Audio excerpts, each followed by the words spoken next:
Hello everyone, I hope you're all doing well. Welcome back to another video where I'm going to be talking about this PT-3 stock. Last week I did an installation video on that. If you're curious on how that went, it was kind of annoying. But now that it's on, it is a really good stock, so let me talk about it. And to start with, this actually does have to do with the stock. Why did I even get this stock? Like, what sort of problem does this solve? And there are two issues that I had with the regular stock that I had on here previously, which was this one, and that was that. So the first problem I had with this stock is where the sling swivel is mounted. You can see right here, kind of sits a little bit uncomfortably. So if you can imagine the rifle being slung as I have it right now, when it's slung with this stock, you have two options. You can either put the sling underneath the stock, or you can put it over the stock. And if you put it over the stock, of course, that's really fine. It's comfortable when you are wearing it just slung like this. However, if you actually go to shoot it, if you can imagine having the sling swivel where it is, an issue I noticed I was having with that stock is sometimes it would push up and I would have a bit of an issue getting a consistent cheek weld on the rifle, which is not an issue I have now because it is just directly underneath the stock itself. Now, this is an issue you could fix in other ways. For example, you can get a sling adapter that fits underneath your pistol grip and just comes out here pretty much identically to where this would sit. Maybe, actually, yeah, probably like a few millimeters more towards the receiver, which is fine. One nice thing if you do go that route is you have a truly consistent point where your sling attaches. And even if you go to fold the stock, it won't move whatsoever, which it does a little bit on this Zenitco PT-3, but it's not much to actually cause an issue. Another solution you might be thinking that would have fixed my problem with the sling is I could just, instead of having it always sit above the stock, I could just push it below the stock, and I did, but obviously it'll work its way up to the top either as well. But then that also had some other issues where, if you can imagine, you know, the sling now would be below this stock. Works fine when you're firing, but if you actually go to sling it, it makes it sit at a kind of awkward angle, and it's just not super comfortable, so I didn't really like that. So, in terms of the sling, this fixed both of those issues. And one note, actually touching on this PT-3 itself here now, I noticed a comment on Zenitco's video on this PT-3 when they installed it. A person mentioned that if you unscrew the regular sling adapter here, you can see it's just secured by another flathead screw, and it just attaches to a kind of, well, adapter. I don't really have a better word for it, but then your sling just attaches to there like normal. And this person mentioned in their comment that if you unscrew this, the other hole here that you can see can be used for a quick detach sling, which is pretty common, at least here in the United States. And I thought that was kind of weird that that person mentioned that, because you don't, like, Zenitco doesn't mention that at all when they advertise this product. So I tested it out. I tried undoing this sling adapter, and it doesn't work at all. So your quick detach will go into it and it'll seem secure, but if you give it even a slight tug, it will come loose, because this isn't actually designed to be a quick detach point. It won't actually securely lock in there. So I'll overlay some footage right now. You can see what I'm talking about. And I'm not even giving it that hard of a tug. That's less of a tug than the kind of just, like right now, that's less of a tug than you would have just pulling on it when you're just wearing it. So be careful about that. Don't actually do that. And that's not my sling, by the way. Or I should say, that's not just my sling that has that issue. I tested that specific sling on a bunch of different rifles with those types of quick detach points, and it works perfectly fine on all of them.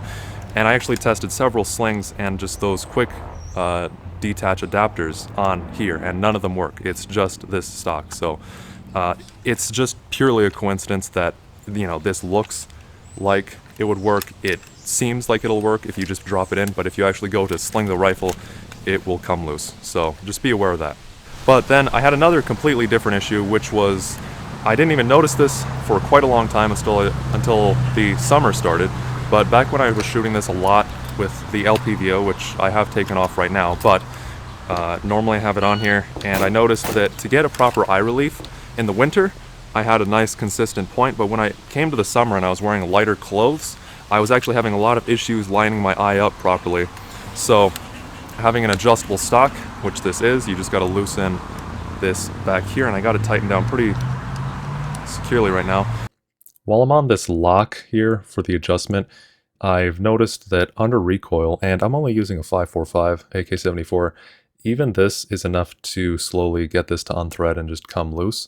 Now, luckily this screw doesn't come all the way out, so you won't lose it ever, but it won't stay in place. So if you did happen to accidentally bump the adjustment lever there at the back of the stock, you could get this to loosen up when you're not expecting it. I don't really mind the position of where the lever is. For me, it's not somewhere that I normally grab, even if I'm doing more long-range sort of precision shooting.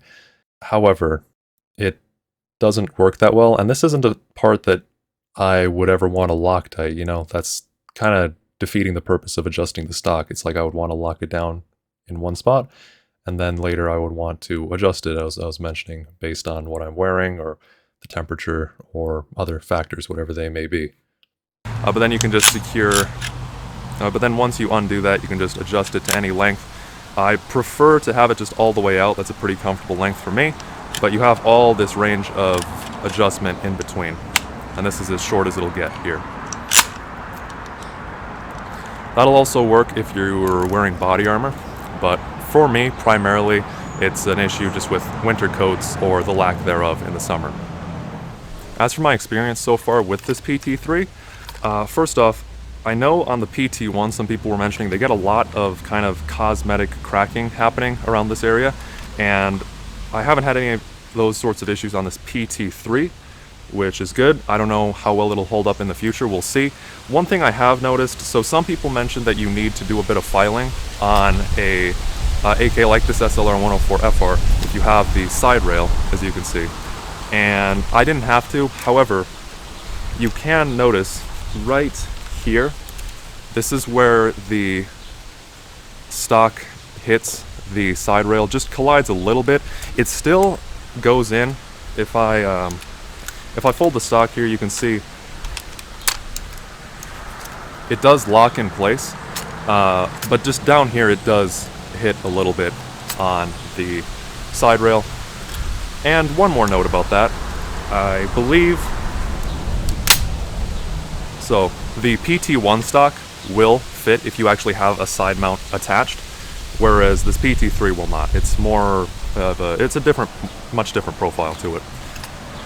Works fine for me though, because I'm using this B33. Next on this butt pad, so a long time ago, when I first got this rifle here, it came with a triangle folding stock, which I think looks really cool, and it is super, super light, so it's great for that. But the issue I was having is this had, well, it has no texture to the back of it. So this would always, after every shot, even on the light recoil of a 5.45, it would always want to wiggle around on my shoulder. So very quickly after that, I replaced it with this stock here that I've had on this rifle for quite some time now. But, you know, I haven't really had issues with this stock moving around on my shoulder. You can see it has some nice kind of a ribbed texture to it in the back of the butt pad.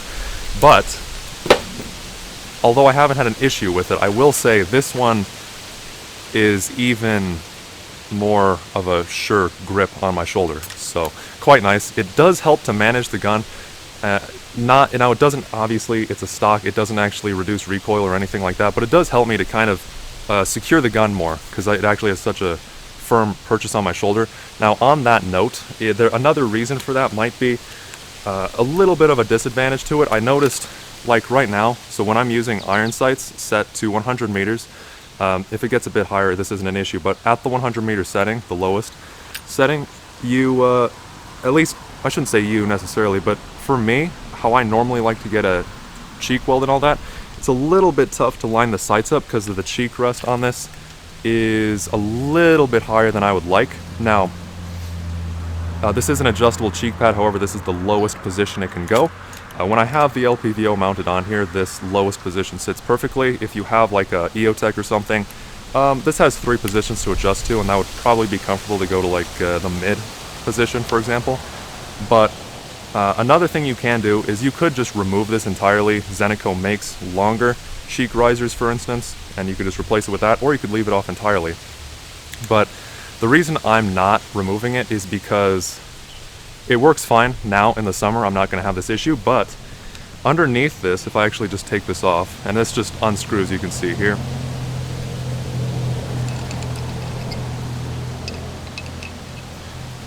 And you would normally want to put this back in even if you aren't using the butt pad, but just for the sake of the review, I'm not going to bother. So the issue here is underneath this, you just have a aluminum surface. As I said, that's fine in the summer, but here in the winter, it gets really cold sometimes, -20, -30 on rare occasions Celsius. I'll put the Fahrenheit conversion up on the screen, and that is, I mean, it's not winter yet, so I haven't actually experienced it, but I know for a fact how cold metal will feel in the winter, and I know this would be really not pleasant to shoot in the middle of the winter when it's that cold. So I will always be leaving the butt pad on because it's a nice sort of polymer.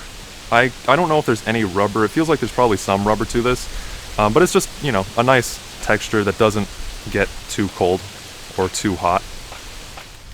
Anyway, back to what I was saying on the butt pad.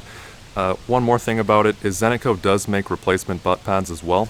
This is just very simple. You would just take out these screws and the whole thing would come out.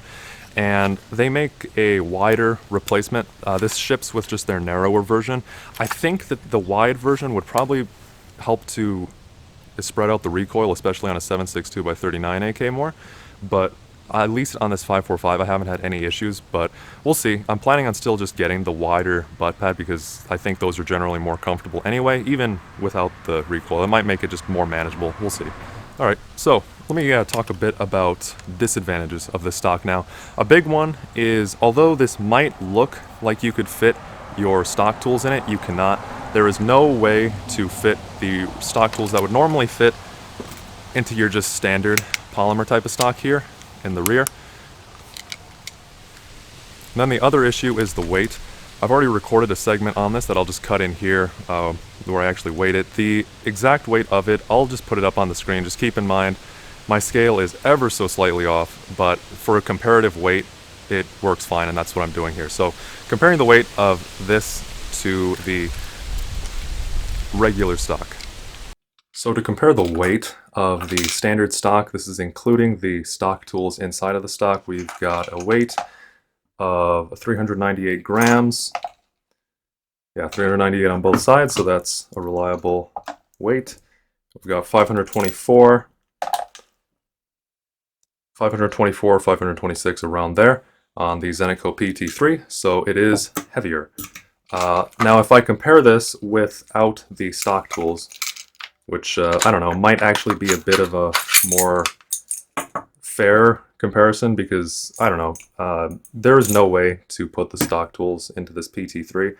In my experience, these are very, very useful, but they're not the sort of thing you tend to use in the field, so I think it's kind of not the greatest thing to have in a stock, and if you're looking to save a few grams, then may as well not have it. And yeah, that actually saved a considerable amount. So 320 grams now without the stock tools. Now one caveat I wanted to mention about that segment is while this is a lot heavier than your regular stock, it seems to be about in the ballpark for other stocks with similar capabilities where you have adjustable plus the ability to fold to the side. Now I haven't looked at an exhaustive list of every single type of stock that exists like that, but I was looking specifically at a few M4 stock adapters that give you the ability still to lock to the side. And it seems like if you get that stock, including, well, I should say, if you get that stock adapter, including all of the actual components, you know, so like the actual stock, etc., to make it function, then it's going to be approximately the same weight. Granted, with an M4 stock adapter, it would depend a little bit on what type of stock you get, but it seems to be, it would be around the same weight. But like I said, I didn't do an exhaustive research into every single type of stock available. So yeah, you know, feel free to let me know if any of you know of any lighter, good alternatives. One disadvantage of all of this Zenitco stuff on here is it does get really heavy. It's not really an issue at the range, but in a few months ago, I actually did try to go varmint hunting with this, and it was not pleasant to be lugging this around. I actually had the LPVO on at the time. Probably going to switch to a lighter scope because that's where the majority of the weight is, but every little bit counts, so yeah, do let me know. But overall, I think that was everything that I wanted to cover here. Who knows, I'll probably end up having a bunch of cut-in segments in this video where I'm mentioning a bunch of other stuff, which is all good, but hopefully this was informative to all of you. Let me know if you have any other questions about this in the comments. I can either answer them there, or I can actually make an entirely separate video if it's needed to go in-depth enough on this topic. Thank you for watching, and getting pretty close to finishing this series on the AK upgrades, at least on this AK-74, which is pretty cool, at any rate. Not quite done yet, so I will see you all in the next one. Take care, and I'll see you all then.